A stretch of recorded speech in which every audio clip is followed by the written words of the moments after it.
When life gets so hot with difficulty and the pressure to compromise in faith, how can we keep cool and stay true to God? As this world becomes increasingly opposed to Jesus Christ and the threat to the well-being of those who follow Jesus intensifies, how can we stand strong and keep following Jesus? When life throws massive curveballs that suddenly thrust us into chaos and difficulty, and it seems as though God has abandoned us, how can we keep cool and keep trusting Him?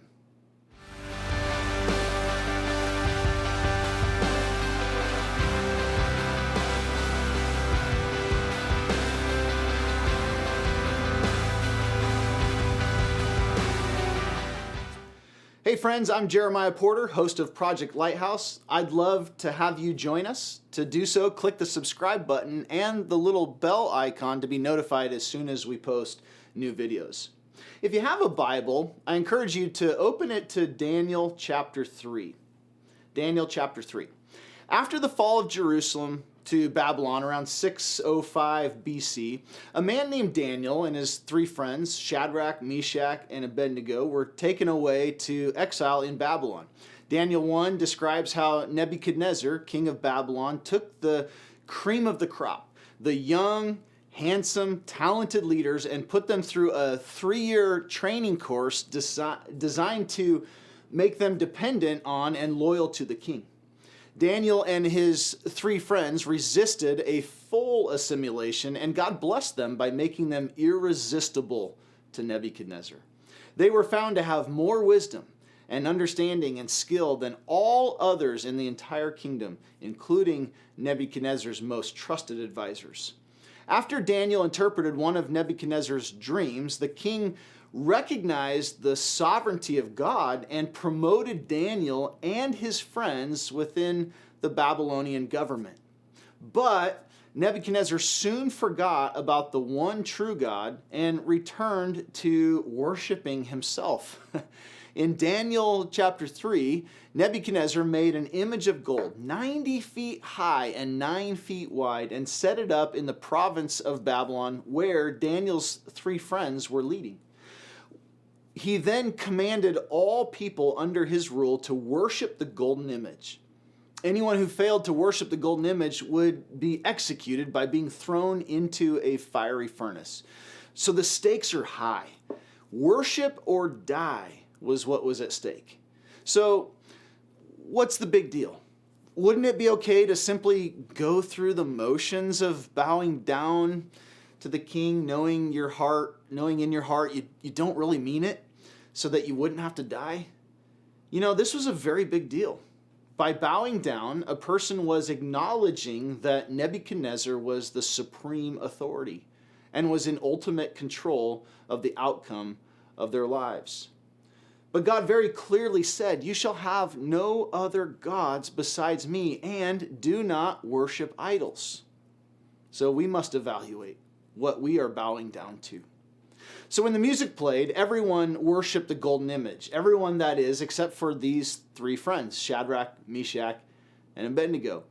And here's what we find out. When you choose to live obedient to God, number one, you will be noticed. We read in verse 12 that Shadrach, Meshach, and Abednego stuck out. When all others bowed down to Nebuchadnezzar, they stayed standing for God. When you stand up for God, you stick out in the world. Why do we struggle to stand up for God? Well, because we don't like sticking out. The choice to follow Jesus is the choice to go countercultural, and going countercultural is noticeable. When you choose to live obedient to God, you will be noticed. And, number two, you will be changed.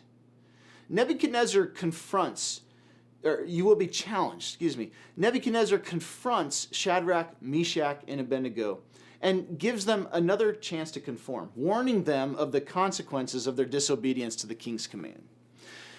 These three friends now face a difficult decision. Bow down to Nebuchadnezzar and live, or bow down to God and die. We need to try to comprehend the weight of this decision. We got to be careful not to read into the story what we already know. We know they get saved. We know the end of the story, but they didn't know. They didn't know the end of the story when they had to make their decision. If they refuse to bow to the king, they are toast. Pun intended. They are dead. If this were me, it would mean when I kissed my wife and kids goodbye this morning, that was it. I'm not coming home again to them. My life is over. Their lives are forever changed. This is a huge, critical, life-changing, perhaps life-ending decision. What will these friends decide? Better yet, how will they decide? The decisions we make are determined by how we make them. We make them based on one of two things. We make decisions either because of external pressures or because of internal principles.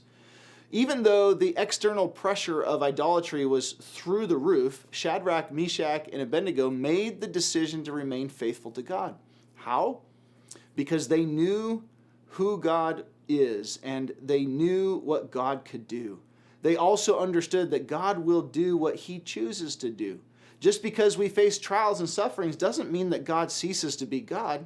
Just because we sometimes endure long-term or even lifelong suffering doesn't mean God failed or forgot about us. He is God.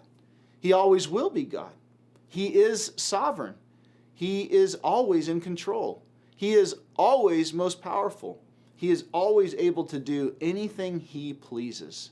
So, trusting God, Shadrach, Meshach, and Abednego made their courageous stand against the pressure to compromise. It was based on internal principles. And for their courageous stand, God swooped down and saved them, right? Well, this is what God does, right? He saves us every time. Saves us from the fiery furnace, right? Saves us from trials. You know, every day gets easier and easier with Jesus, right? Well, not always. You see, when you choose to live obedient to God, sometimes you will face the heat. Sometimes our bold faith results in the heat getting cranked up.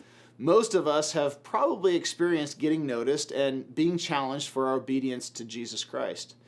But few who are watching this have ever really felt the heat of the fiery furnace of persecution. There could be several reasons why, but that persecution will come more and more as we are faithful and bold in witness for Jesus Christ.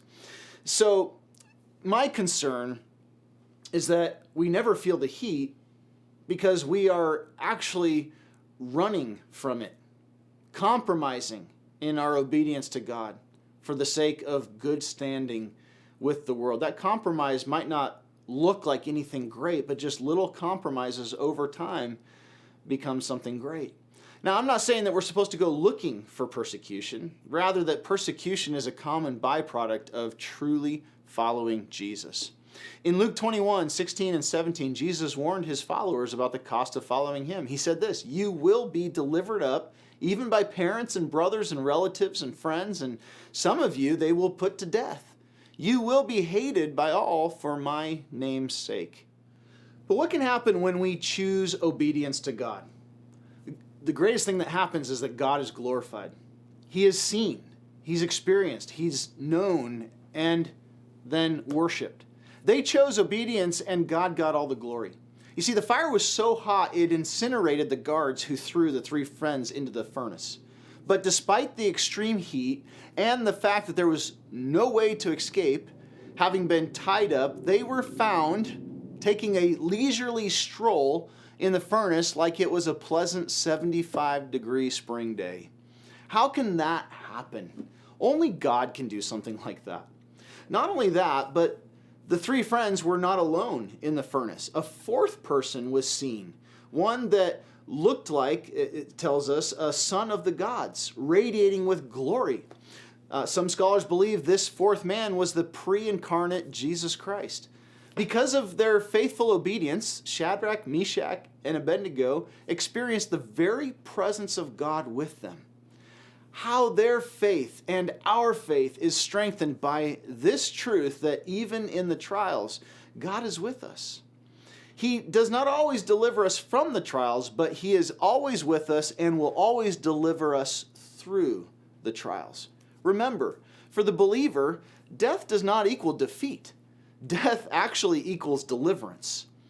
So totally baffled, Nebuchadnezzar calls the three friends out of the furnace and finds that they are not only alive, but there is not a singed hair or fiber on them.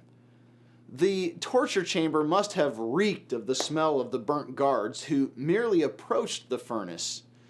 But there wasn't even a hint of smoke on Shadrach, Meshach, and Abednego. How is this possible? Only God can do something like that. How might you be facing a fiery furnace that is testing your faith and obedience to God today? Can you, like Shadrach, Meshach, and Abednego, courageously stare your struggles in the face and say, but even if God does not deliver me from the fiery furnace, I will not bow down to any other false god? The only way you will is if you are resolute about the truths that God is all-powerful, that He is always with you, and that He is in total control of your life. If you have not yet put your trust in Jesus Christ, I'd love to help you do that. Perhaps you have some questions you need answered before you are ready to give your life to Jesus, or maybe you're ready to do that now. I'd love to chat with you and help you make this most important life decision you will ever make.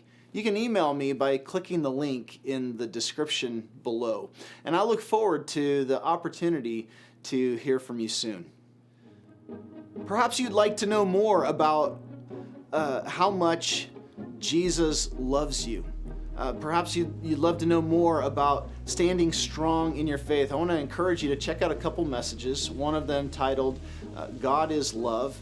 And the other one is another message on great faith, and it's about a man named Joshua. You can check out those messages by clicking the links in the description below. I love you. Jesus loves you. I'll see you next time.